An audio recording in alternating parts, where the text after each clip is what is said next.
Wininakaan, Natawama, Kanitampag. Wininakaan. Good evening, family and friends. How are you doing this evening? Neesu Wushuwunoag, Director General of the Federation of Aboriginal Nations of America. I do hope that this weekend is off to a very good start for you.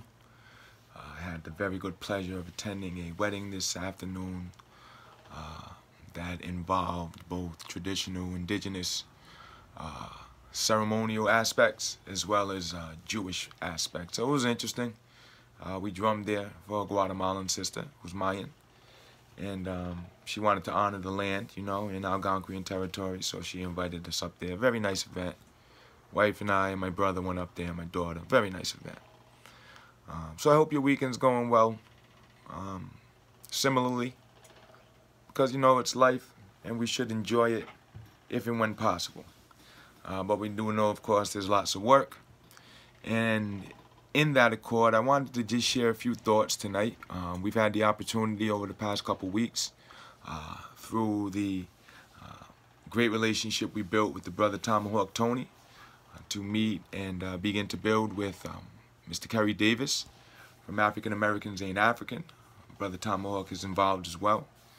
And what they've offered is just a, I guess, semi-regular platform just to introduce some of the FANA principal chiefs to you and other chiefs as well, just so you can get a better understanding of who the Federation is, what it is, who it consists of, and why we feel so confidently about the things that we're doing, enough to share them with you in a public space.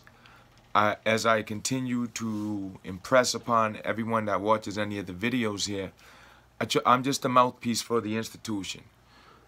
It's not just my thoughts. You know, these are collective sort of discussions and work that we've been doing as separate nations, understanding that strength comes through unity, and that's, if you look at the seal of FANA, one second, my eyes just itching. If you look at the seal of FANA, you'll see that that's what our sort of motto is, strength through unity. So tonight, because everyone out there is working and, you know, researching hard, and because through that platform with Mr. Davis, and it was our first interview with myself, and then this past interview was with Chief Nekot and Amonsoquath, Principal Chief of the Amonsoquath Kiskiak clan of the Seneca Nation, we've been seeing a lot of questions in terms of, you know, how and where to research. And Chief First Bear, that's what Nekot and Amonsoquath translates to. Chief First Bear gave a lot of feedback on different ways that you can kind of research, but I figured I would just do a quick little video and just titled it 7 Suggestions on How You Can Be More Effective in Researching your history and your heritage. And just 7 little quick suggestions for you out there who are researching or just starting the process. And you know, because we hear a lot of, well, I can't find any records and there's no records, and just lots of different things going on out there. So we want to give you just a few pointers on what you can do to assist you in your own efforts. And we'll start with one. And that's going to, I mean, anytime I think you've heard me in particular speak, if you listen to the interview with Chief First Bear, what we're all going to impress upon you consistently is speak to your family. That's the first, that's the #1 thing. Go and speak to your mother and your father or your grandparents if you're blessed enough to still have them around. And you got to think about that. When you think about the current state of our community, a lot of our communities, a lot of it has to do with the breakdown in the relationship between the elders and the youth. Elders aren't really around the youth. They're off in a home or wherever, so that relationship's not there anymore, so that history's not being passed down. And it's very important. If you think from a colonial perspective, one of the main things you want to do is break down the passing on of history and legacy so that the next generations know who they are. So the first thing we're going to say is, #1, go and speak to your family. Go and speak to the cousin who said that he was Indian. Go and talk to your grandmother, your great aunt, or any of the elders. Just sit and pick their brain now, especially because so many of them are passing on. Go and sit with them. Have some conversations with them. Ask them about what they went through. Learn from them. They are a valuable resource because that's what they're supposed to be. That's why Creator put elders here. That's why Creator allows those of us to make it to the good, ripe old age of the ages that these individuals are, so that they can be almost a repository, a living, breathing repository of information about who you are. About who you are. That's what your elders are. Resources and information repositories for you to understand who you are. So go and talk to your family. Go and talk to your elders. Go and ask them, and that's going to help to orient you. That's going to get you past a lot of the nonsense. Because they're going to be able to direct you and say, yeah, we're from here, and we came out of here, and, you know, this is what happened to our people. Got a good friend of mine who has been doing this research for a bit, and recently had conversations with his father, who confirmed everything he had researched on his own. And then when he said to his father, Daddy, you sure? His father said, what do you think, I'll lie to you? His father got upset because he knew what had happened, and it confirmed everything that the brother was researching. So go and speak to your family. That's number one. Start with your family. Let that information from your own personal heritage and own elders orient you to where you should be looking. Number two, and it doesn't necessarily have to be this. This is just the one that we utilize most, I would say, in terms of the FANA chiefs that I've talked to that deal with this. Get an ancestry account or some sort of genealogy online service or whatever. Get one of those because it helps you to kind of store or organize that genealogical information that you're coming across, or historical information that you're coming across. And what's really cool about Ancestry is it shoots you hints. So as you plug in more of your information, it starts to make more connections for you. Now, let me be clear. We're not promoting any of the DNA stuff. We don't promote DNA stuff at all. I just did a recent breakdown of my my just lineage, and it was just amazing to me because as I'm understanding more about myself, I'm understanding there seems to be a lot more Indian in me than I previously thought. So it was just very interesting. But we don't promote any of the DNA stuff. We say the paper trail will tell it all. The paper trail will tell it all. So if you get an Ancestry account, it'll shoot you hints about different trees that other people have created that connect perhaps with relatives that you have, which then gives you more suggestions on other people who it might be. And it's just an easy platform to kind of organize your ancestry tree. And then you can download it onto your laptop or desktop or maybe even mobile, I don't know. But then you can have it stored right there and print it off when you need it. But get something, some sort of service that can help you to organize your genealogy information. Don't just have it in books and binders and stuff, because then you got to go searching for stuff when you're looking. And it's you know, it's just time consuming. So we suggest some sort of online genealogy sort of service, or history, family, heritage service, whatever the language is. And a lot of us use Ancestry.com. So that's two. Number three, research the colonial history. Research the pre-U.S. times. Research the colonies and then the counties that came out of the colonies, or the counties that were being utilized during the colonial time. And I'll tell you this because just today I came across information about New Netherlands. And New Netherlands pretty much covered a lot of the East Coast, and it was Dutch. Now, how many of us are searching in the New Netherlands histories? And it specifically was in Rhode Island, Connecticut, Pennsylvania, like New York. It named a bunch of different places that were New Netherlands. And this society, New Netherlands Institute, had a picture of quote-unquote natives that looked like me, but darker. And these were the natives of New Netherlands. So colonial era, before the U.S. started, during the 13 colonies, even before that, because before the 13 colonies got set up, there were other people over here that got fought off. There was a lot of history that goes on before the U.S., and it's your people's history that's involved with it if you're from these lands. So don't start at the U.S. Don't let the starting place of your research or your understanding of yourself be when the U.S. started. You're before that. Your ancestors were here before that. Why are you limiting your search to there? So search in the colonial era. U.S. is good as well to orient you, but then go into colonial. Look at colonial treaties for the lands where your people were from. What were the names back then?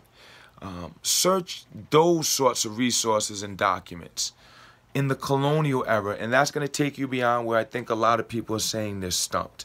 So research colonial era. What was the name of the lands where your people are from prior to U.S. colonization? What did they call them? Who were the people that were there? What would those areas be known as today? So research the colonial era to kind of orient you in the here and now to where your heritage may lie. That's 3. So we have 1, speak to your family. 2, get some sort of his family history account, like about genealogy. We suggest Ancestry because it's the one a lot of us use. And 3, research the colonial era or colonial history. 4, cross-reference. And I think that this is where a lot of people are getting jammed up, because they're going to a couple of different sources, maybe census records.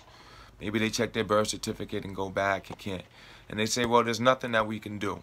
And we just don't believe that. I'm going to put it at least an 85 to 90% rate that when I have a conversation personally with someone or with other chiefs, have a conversation with others about when they're trying to find their own background, when we give them a couple of hints or suggestions and they go and look, they find something. So I'm going to say the next number 4 is cross-reference. Cross-reference. So yes, check federal, state, county, municipal, and town records. You know, where people lived, where they worked, all of those sorts of things when you're looking for your people. But then also check deeds, birth certificates, death certificates, marriage certificates. I can't read my own handwriting. But arrest records. You know, they were arresting our people back then. They were doing tax sales on our people back then. All of these documents, check those as well. Look into periodicals, books, journals, articles, or announcements during colonial and early U.S. periods, talking about who your people may have been. You know, this way you can cross-reference between people who might be your uncles and aunts and things of that nature, because if you have an aunt that's listed as an Indian somewhere, a great aunt, and your great-grandmother is her full-blood sister, same mother and father, well, if that aunt is an Indian, how is your mother not an Indian? Or how is your father not an Indian? So when you're checking these things and knowing who your people are and being able to see a wide net of who first cousins are and all of these different people that your bloodline connection makes sense, that if they're that, then you are that, then this all helps. So check those articles, books, journals, periodicals, and announcements. And then where are the places you want to look? Well, your state archives, right? Your historical societies, your preservation societies, your federal repositories, all of these different places that you can go, bookstores, you know, institutes. They have the John Brown Carter Library at Brown University, libraries, all of these different places that you can go and research these sorts of things. And if push comes to shove, and I want to impress upon you the importance, and Chief First Bear spoke to it as well, the importance, and Mr. Davis supported the importance, and Tomahawk Tony supports the importance of you doing your own research so you know. Because lastly, you could just go and pay a genealogist, right? And push comes to shove, yeah, you know, yeah, you could do that.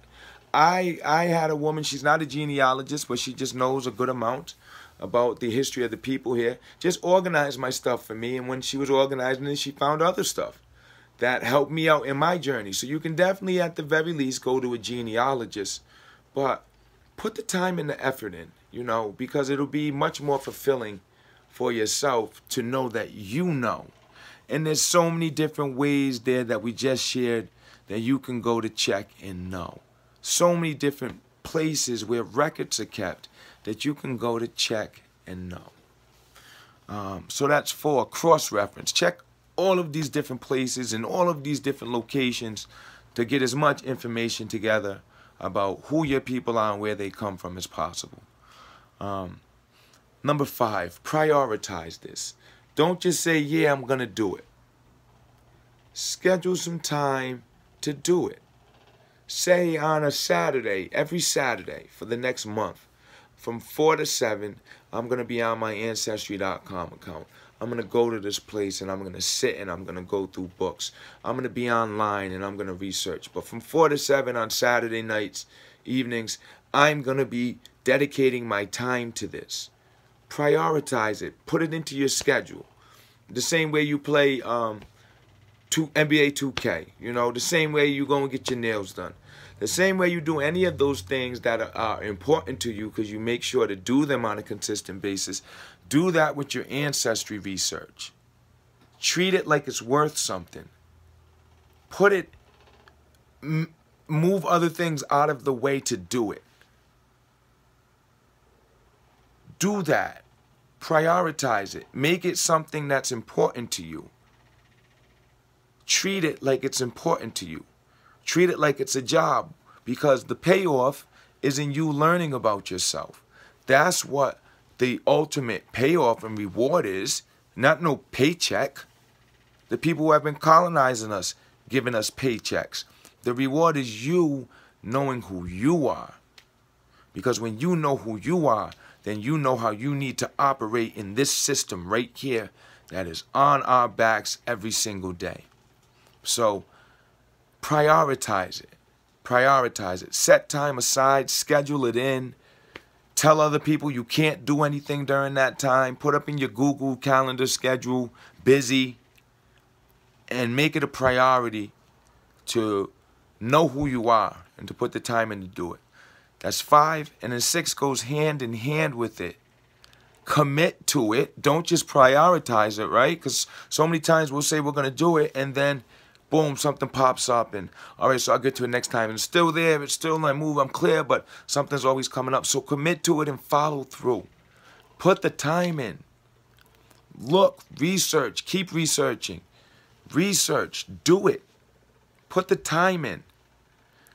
Chief First Bear said that, you know, when he first did it, he was finding stuff and still wasn't believing it, so he did more. Still wasn't believing it, so he did more. Put the time in, commit and follow through on what you're prioritizing to be important. So 5 and 6 go together. First, prioritize, but then 6, commit and follow through, because I want people to understand that the prioritization is not the actual follow through. You haven't followed through and actually committed what you prioritize until you actually do it and do it consistently. So consistency, let me add that on there as well. Commit, follow through, and be consistent. After you've prioritized it, after you've said to yourself and mentally acknowledged and spiritually agreed that this is something you need to do and that you're going to do it, do it. Do it. Don't talk about how you can't find it. Do it. Because if it's out there, you're going to find it. Because what we all need to understand is that what we're coming out of right now is bigger than just you and I sitting here yapping. It's bigger than me just rambling on and on to you, video after video, about what I think or what I did. It's bigger than that. We are in a spiritual battle at all times with people who I keep saying have our worst intentions in mind. Intention is a spirit. It's a feeling, it's a wanting for something. It's an energy that's put out there. And there's a lot of negative energy because people don't want us to come up out of this slumber that we've been in. So commit, follow through, and be consistent. Be consistent. So that you know who you are. Without a shadow of a doubt. And are you willing to put in 3, 4, 5, 10 years to do that? That's what we're talking about here. Why is this information, why am I able to speak about this? Because someone before me put in hours worth of time and years to make sure that this info was stored somewhere, passed on, able to be explained. So I speak like this because if it hasn't been that for you, then you're the start of that. So don't complain about it. Think about what an honor it is to be the individual called upon by our great creator, our Gitchi Manitu, our Katantuit, Numani Tuman, all of these titles for the creator that our people had up here. That he has placed that responsibility and that burden upon you to be the one, to be the spark, to start that consistency up. So don't look at it as a burden or a debt or something. Look at it as an honor. You have been selected. If no one else in your family or in your clan or in your tribe is putting in this work, you are. And that's a great honor because many are called, but few answer that call. And that's why we don't see the results that we should and want to see and know we can see in our community, because Creator puts the call out and a lot of us are just making excuses on why we can't do it. So commit, follow through, and be consistent. All right? So let me recap because I'm on the last one and I'm going to be done. This one will be shorter than the usual half hours I go. We have one, speak to your family. Number one, before you do anything else, before you send FANA a message, go speak to your family. Orient yourself. Know what you're talking about before you reach out to others. Speak to your family. Two, get some sort of genealogy service. It's going to cost you some money, but so what? Spend some money on it. Spend some money on it. I think it's like $19 a month or something like that. Seems like a lot until you start getting the information. And once again, it stores and you can download and it'll be there. So we recommend Ancestry, but some sort of online genealogy thing. Three, research the colonial era. All right? Remember, I just found New Netherlands. I just found New Netherlands today. New Netherlands today, speaking about my people, putting up pictures that look like my people. So that's three. Research the colonial history, pre-U.S. and colonies and counties. Four, cross-reference. Check all various different places and various different resources and various different institutions, all of it. Federal, state, county, municipal, town, deeds, birth, death, marriage, arrest records, periodicals, books, journals, articles, announcements, archives, historical society, preservation societies, federal repositories, libraries, institutes, all of it. It's all out there for you to research. You can probably connect with it online somewhere, somehow. When a push comes to shove, scrape some money together, get the family together, go take a trip and visit. Visit. If that's what your people are from, go touch base home with your family and where your people are from and touch your land again. Breathe it in. I'm blessed. I live in my lands where my people are from. But I've been with other people and talked to other people who have gone to where their land's from, and it's a different feeling. It's a different feeling. So cross-reference, check all of those places. Touch down if you can. Touch down there. Go to those places there. Research. Get into those records. They're all there. Cross-reference. 5, prioritize it and then follow through with 6, commit, follow through, and then be consistent. And number 7, and I'm going to close out on this one because I just said to you, I just found New Netherlands today. All right? In First Beer, a couple of days ago, just found a treaty between the colony of Virginia and the kingdom of and the king of Tsenacomoco. Just found that a couple of days ago. Don't stop. Don't ever stop researching who you are. Don't ever stop finding out who you are. Don't ever stop passing on to your young ones that are coming up of who they are. Don't let this society feed them this nonsense. Encourage them to speak up in class when they're told nonsense about their people being extinct. Encourage them to get involved in their culture. But that first means that you have to know. And you have to understand to be able to pass it on to them. Think ahead of yourself. Our culture talks about at least 7 generations ahead of us. That's what we're supposed to be working towards. 7 generations. That's what our culture teaches us. Not here and now, not making a quick move, but 7 generations ahead of us. Think 7 generations ahead of us. So when you're researching, especially with all of the colonization that's been going on and continues at this very moment, don't ever stop. Don't ever stop researching. 7 quick pointers for you. Speak to your family. Get some sort of genealogy account like Ancestry. Research the colonial historical period. cross-reference when you do your research. Check multiple different places. Prioritize this. Make it something important. Commit to it, follow through, and then be consistent with it. And don't stop. I hope that bit of just sharing of experience and what we hope is some wisdom and some guidance is a blessing unto your personal searches out there. And we thank you, truly, on behalf of FANA, on behalf of myself, on behalf of everyone, all of the ancestors, the people that walked before us, and in honor of the Creator above, you know. Thank you. Thank you for you all taking the time to get to know who you are. Because by you getting to know who you are now another piece to that great picture, that canvas that Creator's putting together right now. When you start to plug into who you are, you become a part of that.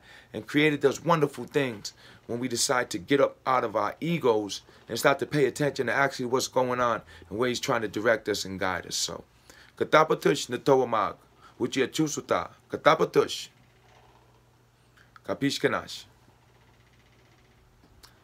Thank you, family. Thank you for listening to me. Thank you. And I look forward to connecting with you all soon. Oh.